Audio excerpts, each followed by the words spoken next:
All right, well, welcome back. This is Nephi chapter 18, First Nephi chapter 18, as we're getting into the next stage of the family's journey as the boat is finished and we're going to start getting ready for the voyage opportunities here.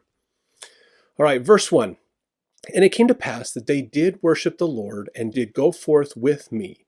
And we did work timbers of curious workmanship, and the Lord did show me from time to time after what manner I should work the timbers of the ship. Now I want to pause for just a second here to point this out. This revelation that Nephi got to build this boat wasn't a completed plan.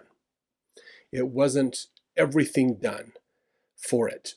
It wasn't like, okay, draw this out, here's all the instructions and here's everything. Like a whole blueprint of everything done for this boat. He got it piece at a time. He got a little information here and there until he was able to build it out. So when they reached a certain point, hey, I'm not quite sure what to do. What's the next thing? Oh yeah, here's the next piece. Here's this. So revelation came here and there as needed to help them build this boat. That's a good thing for us to think about too. When we receive information from God, He doesn't necessarily give us the whole map. He just says, here's the next step. Here's the next step. Here's what you need to know now. And He just keeps working. So we might not be able to see and understand what this is going to look like by the end. So just always remember that when you're looking for revelations and things. Sometimes it might come piece at a time. Verse 2. And now I, Nephi, did not work the timbers after the manner which was learned by men, neither did I build the ship after the manner of men, but I did build it after the manner which the Lord had shown unto me. Wherefore it was not after the manner of men. Now this is a great point too, that the boats of the time were boats meant to sail around the Mediterranean. That's the majority of the boats that Nephi would have been familiar with. So these were cargo boats. These were boats sending passengers around, but really you were to be at sea at no more than a week's time.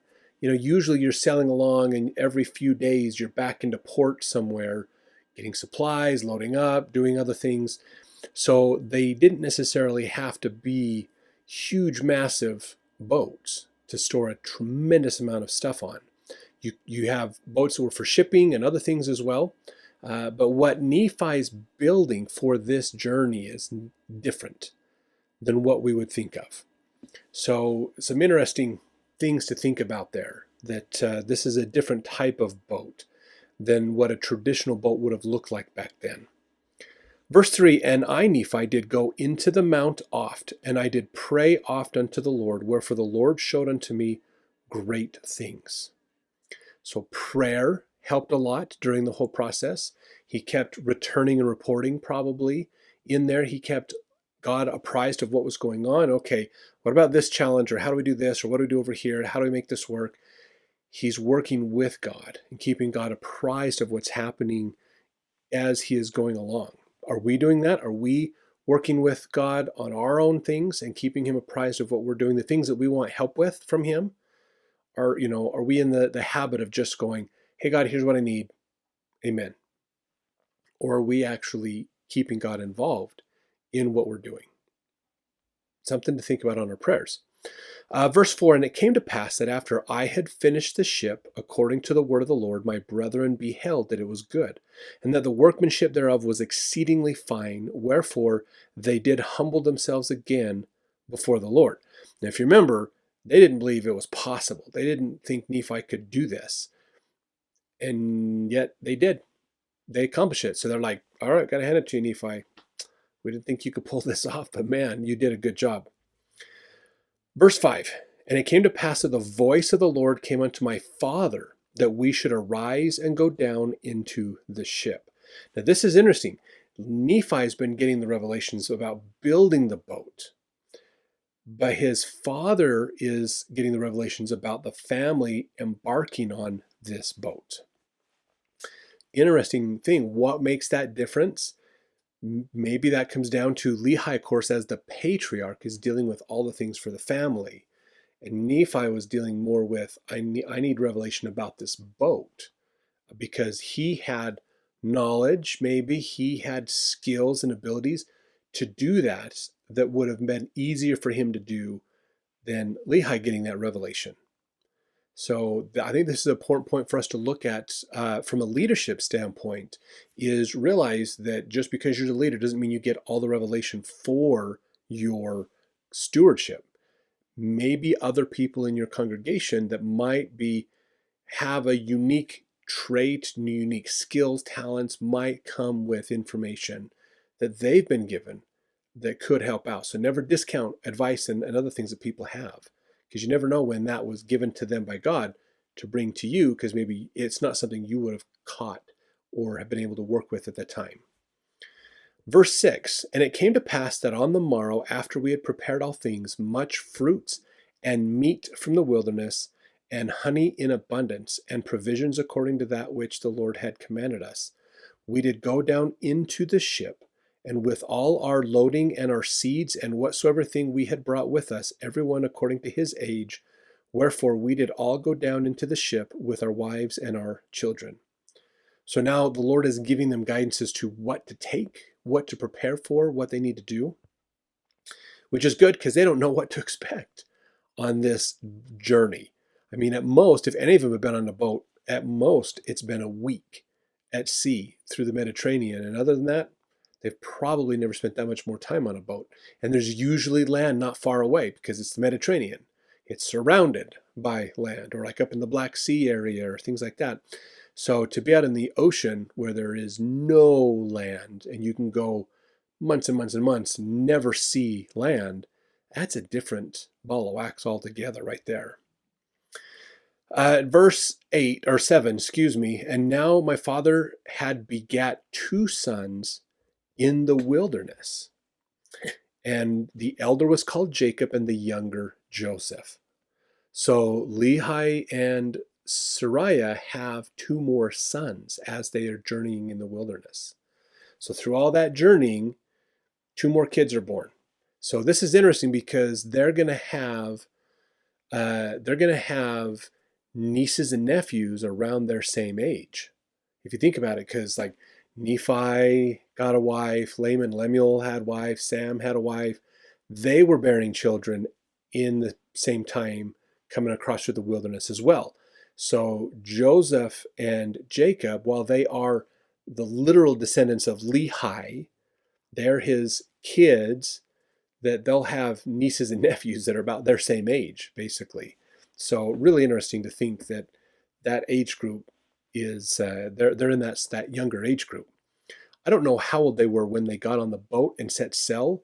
It says Jacob was older than Joseph, so maybe Jacob was old enough, 3 or 4 years old, to remember it.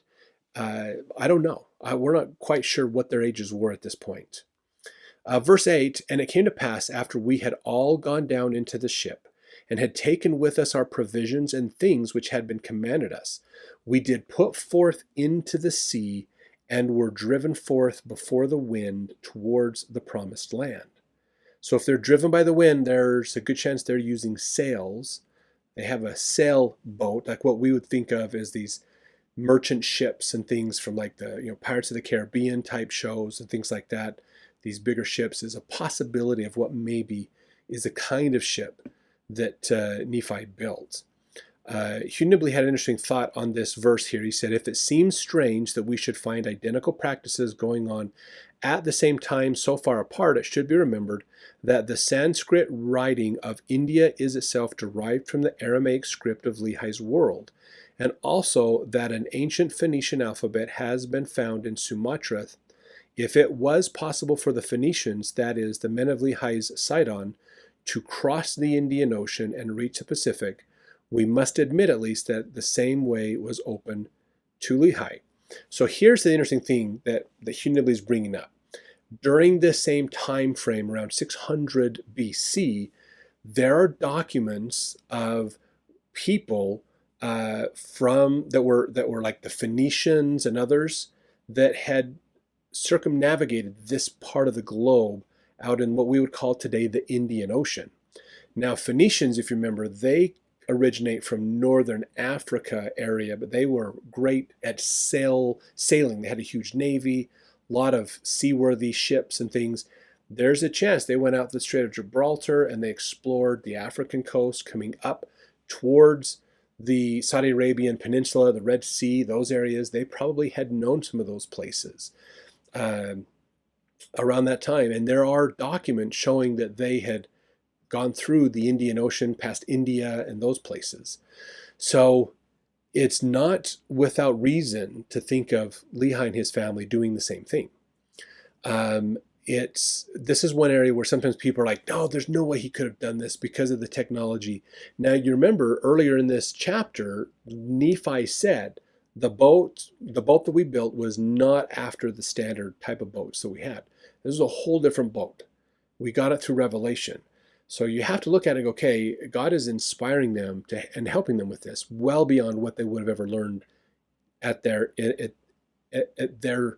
level of understanding. There's probably not a lot of opportunities for Nephi and Lehi and his family to deal with the Phoenicians. So it's very possible that even though we're finding ancient documents that show people were sailing across the Indian Ocean and exploring that area around this time. So it is very plausible that Nephi and the family did this. It's very plausible to have. We don't have specific evidence of it, but there's a good plausibility there. We'll examine this more as we go on their journey. Now it does say they caught the wind, and the wind was sending them towards it. Now, if you look at the trade winds, the winds that are coming past this area from Saudi Arabia through the Indian Ocean, they're heading in a easterly direction. So some people think, oh, they must have sailed like all the way down the African coast and around Africa and then came across and settled maybe somewhere on the eastern seaboard of America or something. It actually makes more sense that they would have gone east from Saudi Arabia as they launched into the Indian Ocean. They would have just carried those winds would have carried them across the Indian Ocean towards the northern end of like the Philippines and that area in Indonesia. And they would have sailed through those island areas and then out into the Pacific Ocean. Most likely the area that they went. Verse 9, after we had been driven forth before the wind for the space of many days, behold, my brethren and the sons of Ishmael and also their wives began to make themselves merry, insomuch that they began to dance and to sing and to speak with much rudeness. Yea, even that they did forget by what power they had been brought hither. Yea, they were lifted up unto exceeding rudeness. So they're pretty comfortable on this boat. I'm sure that the newness has worn off. It's not like this is just like amazing to wake up on a boat and be like, whoa, so wild. And how do we, what do we got to trim and do and tie ropes or other things, I'm sure at this point they've been at sea long enough that there's a comfortableness that's coming with this. If you've ever been on like a cruise or have gone to stay at a different location for an extended period of time, after a while it becomes normal to be there. When you first show up, it's like novel and new and cool. But after a while, you're like, oh yeah, this is just normal. This is just how life is right now. So they're obviously at that point, and now they are, as Nephi says, they are getting rude. They are forgetting that God has blessed them and helped them to get this far. So they're falling back onto worldly thoughts and ideas. They are not worried about offending people with some of the things that they say. They're singing and dancing. They're having a good time. And they are, maybe there was some alcohol involved in that. Maybe they had some wine that they brought with them. We don't know for sure, but maybe there is. Maybe some of the fruit or things they had became somewhat alcoholic over the storage days. We don't know. We don't know what was going on. But apparently Laman and Lemuel and several of that group of people, the sons of Ishmael and their families, they all just kind of thought, we're going to kind of take over this boat and it's going to be a party. We're going to have a great time. So that's what we're seeing here. Now, verse 10, and I, Nephi, began to fear exceedingly, lest the Lord should be angry with us and smite us because of our iniquity, that we should be swallowed up in the depths of the sea. Wherefore I, Nephi, began to speak to them with much soberness. But behold, they were angry with me, saying, we will not that our younger brother shall be a ruler over us. Now, this is interesting. Verse 10 here, he is afraid. He's not afraid of like them having a good time. He's afraid of them losing their faith in God. He's afraid of God getting angry with them. Like, you're not honoring me. You're not keeping my covenants. You're not following the commandments. And he's afraid because he's like, look, we're kind of at God's mercy in this. And let's not offend God. As long as we're at sea, he's kind of in charge. He controls the winds. He's pushing us around here. So this is something that we need to follow the commandments. That's what's going on here, basically. So there's probably a loss of spirit among the people that are there. They're wanting to, you can't necessarily build an altar and offer sacrifices. You're on a wooden boat. That's not going to work very well. But they're probably like, oh yeah, we'll just kind of do our own thing and party and let loose and things like that. And so he's like, guys, we need to keep the spirit with us, guys. Remember in the journeys in the wilderness, if we lose the spirit, the Liahona doesn't work. We don't know what's going on. We need to keep that spirit going with us. Verse 11, and it came to pass that Laman and Lemuel did take me and bind me with cords, and they did treat me with much harshness. Nevertheless, the Lord did suffer that he might show forth his power unto the fulfilling of his word, which he has spoken concerning the wicked. So now Laman and Lemuel decide Nephi's got to go. We've got to get him out of the way. He's messing up our fun. He's messing up what we want to do. And so there, you can see this clash between ideologies on the boat, worldliness versus spiritualness type concept here. They tie him up. And as Nephi is dictating this, he says, this is him looking back saying, God probably allowed this to happen so that he could demonstrate his power to straighten us out again. Verse 12, and it came to pass after they had bound me insomuch I could not move, the compass which had been prepared of the Lord, that's the Liahona, did cease to work. So suddenly, the Liahona is not working. They're not getting direction. They don't know what's going on. Verse 13, wherefore they knew not whither they should steer the ship. So they're still using the Liahona to guide their ship, basically how to steer it. So there's probably a rudder or something. They're trying to get over. It's not working though. There's no guidance from the Liahona. Insomuch that there arose a great storm, yea, a great and terrible tempest, and we were driven back upon the waters for the space of 3 days. And they began to be frightened exceedingly, lest they should be drowned in the sea. Nevertheless, they did not loose me. So verse 13 is an interesting one to think about this journey. So as they're journeying, if they're going eastward, they hit a storm that pushed them westward. Okay. Now, this is an interesting thing to think about. If they had been going the other direction, if they went around Africa and then went out that direction, the storms are moving from east to west. If you think of like the hurricane seasons and things, they would have been moving more east to west over that way as well. So that's the challenge is, how do they go? They need a storm that's going the opposite direction they're going. That happens in the Pacific. If Lehi and his family traveled east through the Indian Ocean, past the Philippines, Indonesia area, got out into the Pacific, the storms are going west. If you look at the typhoons and the hurricanes that come in to hit like China and Korea, Vietnam, that area, they're moving from east to west across the Pacific. And so to hit that storm adds credence to that idea of that's probably where they went. So a big storm is coming in. They couldn't navigate around it because their compass wasn't working. So they ended up going into the storm and they're panicking, going, holy crap, this is a doozy of a storm and we're at sea and the huge waves. This is like a whole new experience for them to get involved in one of these things. So this is a common area. Maybe they're over near Guam type area, getting out there into the open Pacific. So anyways, there's this big storm that's happening and it pushed them. They were in this storm going the opposite direction for 3 days. Verse 14, and on the 4th day, which we had been driven back, the tempest began to be exceedingly sore. It's getting worse. It's ramping up. So the storm might be intensifying itself as it's going from maybe a tropical storm to a category 1 or a category 1 to category 2 type storm.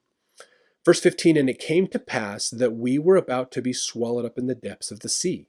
And after we had been driven back upon the waters for the space of 4 days, my brethren began to see that the judgments of God were upon them, and that they must perish, save that they should repent of their iniquities. Wherefore they came unto me and loosed the bands which were upon my wrists. And behold, they had swollen exceedingly, and also mine ankles were much swollen, and great was the soreness thereof. Now, Nephi's been tied up for several days. We don't know. We know he got tied up, and then eventually they ran into the storm. That could have been a couple days by itself. Then there's the 3 days of being driven backwards. So this is the 4th day. So maybe it's been a whole week or so that Nephi was tied up, basically. A lot of times, and this is interesting, a lot of times this is depicted as Nephi being tied to the mast of the ship. There isn't anything in here that says he was tied to the mast of the ship. We just know he was tied up. Could that have been below deck? I think that's more likely that he was tied up below deck, maybe even tied to a bulkhead or something else down there, a support beam of the ship where it would be too big to break and for him to escape. They could have just tied him up and left him at the bottom of the boat, and just had him there. Like a prisoner or something. We don't know exactly how that is. So realize when you see those depictions of Nephi tied to the mast of the ship, that is an artist's depiction of this. It doesn't guarantee that's what really happened. Sometimes art interprets teachings. And art is really powerful in this way because sometimes art can make assumptions for us that we don't even realize are being made. And that's one of them. So we know now he's been tied up, and now his ankles and his arms were swollen. They're tied pretty tight. They probably have limited blood flow, so the lymphatic system's not able to work to pull keep drainage happening and things in them. There's all kinds of issues that could have happened with this as well over time. Verse 16, nevertheless, I did look unto my God, and I did praise him all the day long, and I did not murmur against the Lord because of mine afflictions. Now, how many of you can say that when you have a hard day, when you have a hard time, that you do not complain to God about it and be like, why me? Why this, God? Why is it so bad? Why do you have to be this way? Why do I have to do this?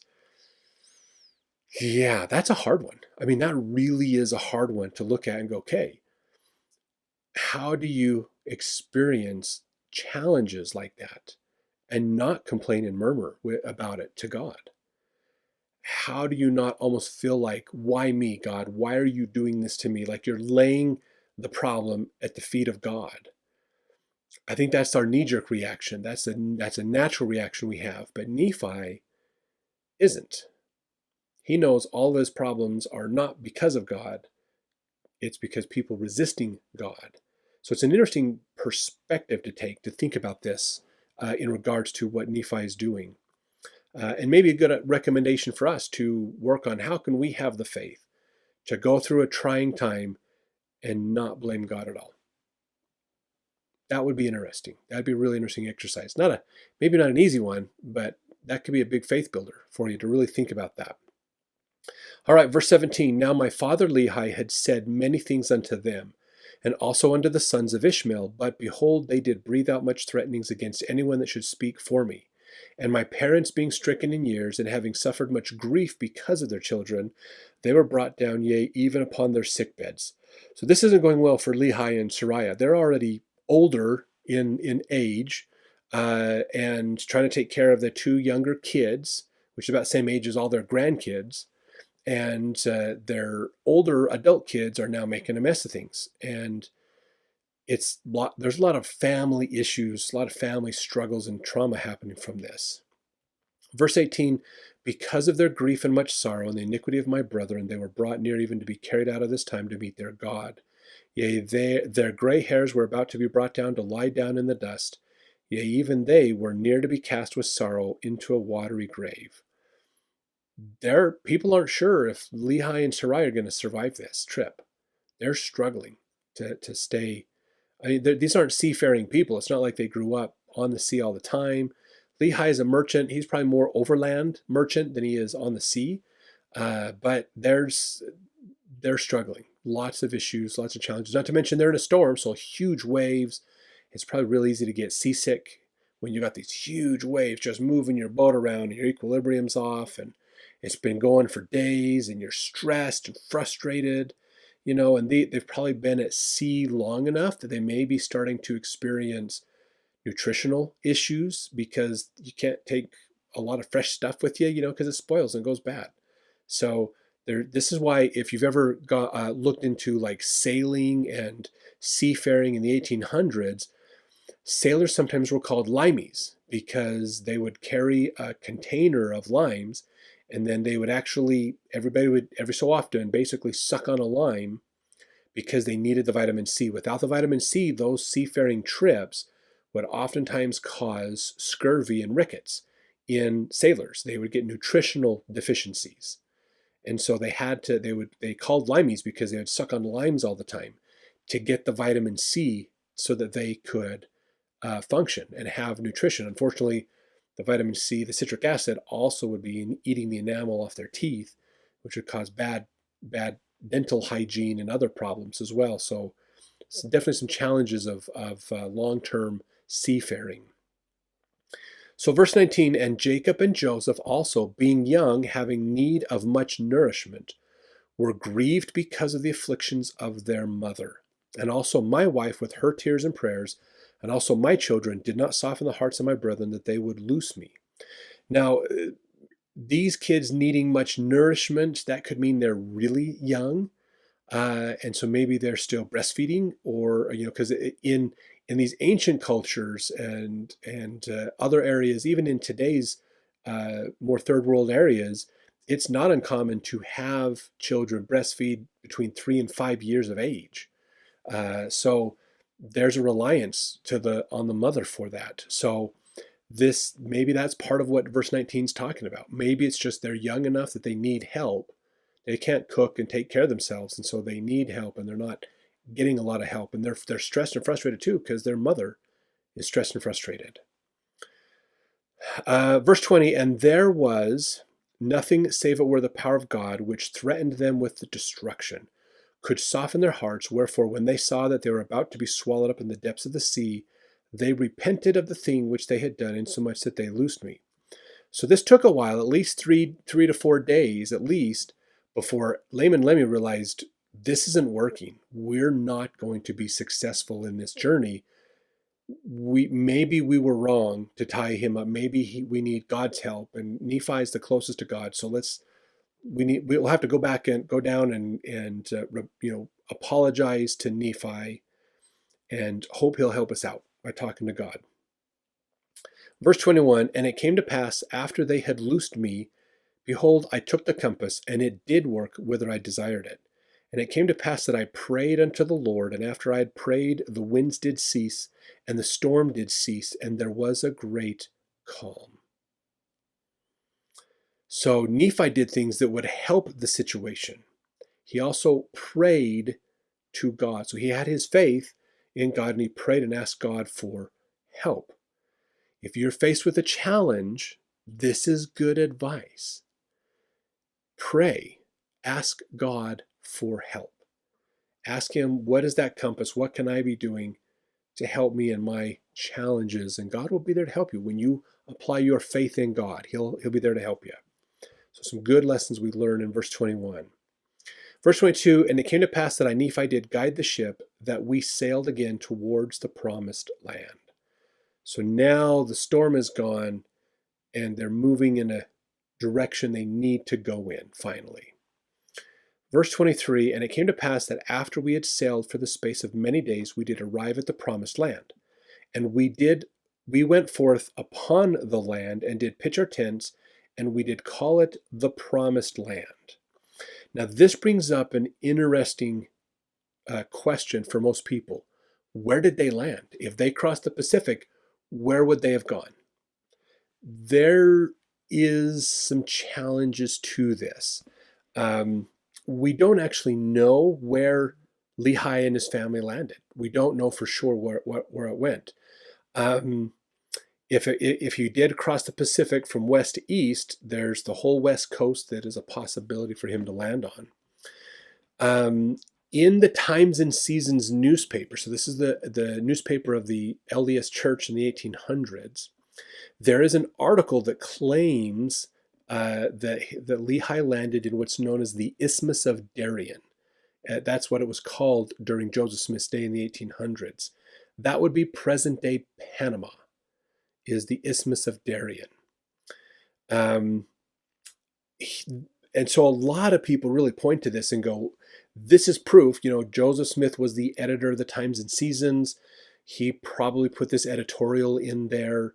And so it's not under his name necessarily. It doesn't say that Joseph wrote this, but somebody wrote it and put it in there. And Joseph wasn't the only one working on the paper at the time. Off the top of my head, I do not remember which issue it was that had that in it in the Times and Seasons. If you know, put it in the comments below. It'd be great. But here's the interesting thing: is at the time the Times and Seasons was being written for that edition, Joseph Smith was in hiding. Now, it's claimed that Joseph Smith still was involved in the editorial process during that time. People were getting the papers to him so he could review it and approve it and send it back. But we can't prove for sure that he fully edited these editions. Maybe there's editions that went out that didn't get edited by him because of him staying in hiding. They couldn't get to him. It was too dangerous to take stuff to him, things like that. So we don't know if Joseph Smith ever approved that comment or not. If it is true, let's just kind of think through this a little bit. If that's true, Lehi and his family land in Panama. A lot of people point to that as the narrow neck of land. There's the land northward, the land southward. The Lamanites stayed more in that central land and land southward. Nephi and his family went up into the land northward. And so if that's true, then the Book of Mormon is playing out over North and South America through Central American area. Now, this lends itself to a lot of traditional interpretations and ideas that the LDS Church has had over time, that Mesoamerica, Central America, could have been the people of the Book of Mormon. These would be, the Book of Mormon people would be the early ancestors of Aztec and Mayan groups, possibly. But this is a challenge because in Joseph Smith's day, there are several occasions where he actually talks about the land of Zarahemla. He actually points out this is where the land of Zarahemla was, and we're talking more like Ohio area. So this is where the big challenge is. When it comes to geography of the Book of Mormon, the LDS Church has traditionally used artwork and concepts and designs and ideas that would put Book of Mormon times in more of a Mesoamerican culture. So a lot of brick buildings, rock buildings, feather hats and sticks and necklaces and things that would make them look more like what you'd see in Aztec or Mayan ruins, or depictions of those types of cultures. But yet they call the Lamanites, the Native American Indians, the Lamanites as the descendants. So there's a lot to unpack when you're trying to think about the geography of the Book of Mormon. So we have to be careful with that. There is a group, the Heartlanders philosophy, their idea is more about how the Book of Mormon took place in the Ohios, and maybe where Nephi and them landed more on the East Coast and got over that way, like where some of the ancestors of some of the more Native American groups on the East Coast came from, through the Great Lakes areas and things. We don't know for sure. There's not enough evidence to prove either Mesoamerican theory or Heartlanders theory correct. There's a lot of anecdotal things. And so that's the challenge we have. We don't know for sure where they landed or how they dispersed and what they did. So you always want to be careful about that, to think about, could there be different, could the reality be different than what we think? Yeah, there's a good chance of that. So that's just something we got to be careful with as we explore this more. Verse 24, and it came to pass that we did begin to till the earth, and we began to plant seeds. Yea, we did put all our seeds into the earth, which we had brought from the land of Jerusalem. And it came to pass that they did grow exceedingly, wherefore we were blessed in abundance. So definitely a fertile place is where they were able to grow their food and to do things. Verse 25, and it came to pass that we did find upon the land of promise, as we journeyed in the wilderness, so they're exploring, that there were beasts in the forests of every kind, both the cow and the ox and the ass and the horse and the goat and the wild goat and all manner of wild animals, which were for the use of men. And we did find all manner of ore, both of gold and of silver and of copper. So a lot of opportunity to see in here the ideas of there's plenty of forests, there's plenty of fertile land, there's plenty of animals of all different kinds in the area, and a lot of ore as well that they could find in here. So some people would be able to use that and say, okay, let's use this as a way to try to understand where would this be. But again, that's hard to decide, because we can't say we absolutely know where all of those things were. And realize this is 600 BC. So we're talking 2,400 years ago. A lot can change in 2,400 years. But let's talk about this. One of the biggest issues we have here in verse 25 that a lot of people want to bring up who are trying to claim the Book of Mormon is false, they want to use this idea of the horse as one of the claims that it is false. So let me read this out of a book. This is the New Americanized Encyclopedia. Joy M. Osborn wrote this about the Book of Mormon. She said, there was controversy regarding horses in the Western Hemisphere before Columbus arrived. However, modern archaeological discoveries have shed new light on the subject. Fossil remains of true horses, differing but very slightly from the smaller and inferior breeds of those now existing, are found abundantly in deposits of the most recent geological age. In almost every part of America, from Escholz Bay in the north to Patagonia in the south. In that continent, however, they became quite extinct, and no horses, either wild or domesticated, existed there at the time of the Spanish conquest, which is the most remarkable, as when introduced from Europe, the horses that ran wild proved by their rapid multiplication in the plains of South America and Texas that the climate, food, and other circumstances were highly favorable for their existence. The former great abundance of Equidae in America, their complete extinction, and their perfect acclimatization when reintroduced by man form curious but as yet unsolved problems in geographical distribution.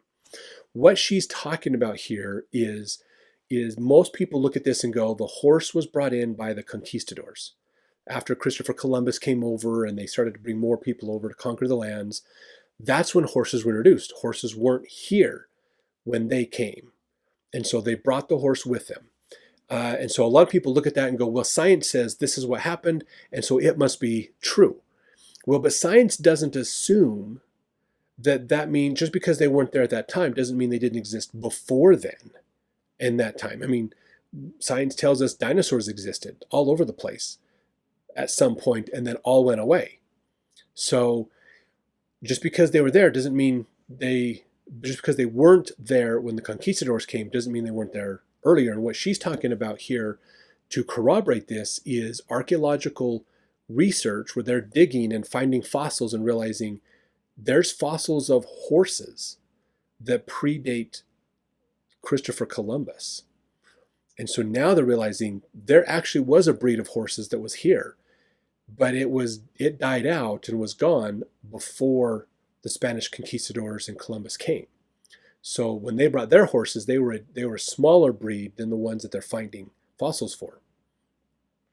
But the other point she brings up is, isn't it interesting that when the conquistadors brought horses to the American continent, North America and South America, when they brought them over, Isn't it amazing that the horse flourished, just took to the land and just grew and turned into a huge amount of huge population quickly? So clearly the climate and the opportunity for horses to thrive was great. They were probably just killed off by humans, prehistoric humans on the continents. But when they brought horses back, they flourished. So clearly horses could survive in the Americas. So just an interesting point there to think about. If somebody ever asks you, oh, the Book of Mormon's not true because this mentions horses over here, and we know there weren't horses before Columbus, just say, well, actually they're finding fossils of a prehistoric breed of horses that existed before Columbus. And they're finding them all over North and South America. So science is a fascinating thing to use facts from, because all science is the best current guess we have. And science changes regularly because we learn new data. So be careful being absolute about scientific facts, because it's just the best assumption we have at the point until a new fact comes along. So we have to look at that and realize maybe we need to change our perspective at some point. So there's chapter 18, and they've now made it to the promised land. And now we get to see this next phase as they are populating the land and growing out in this experience that Lehi and his family are having. So we'll see you in the next chapter.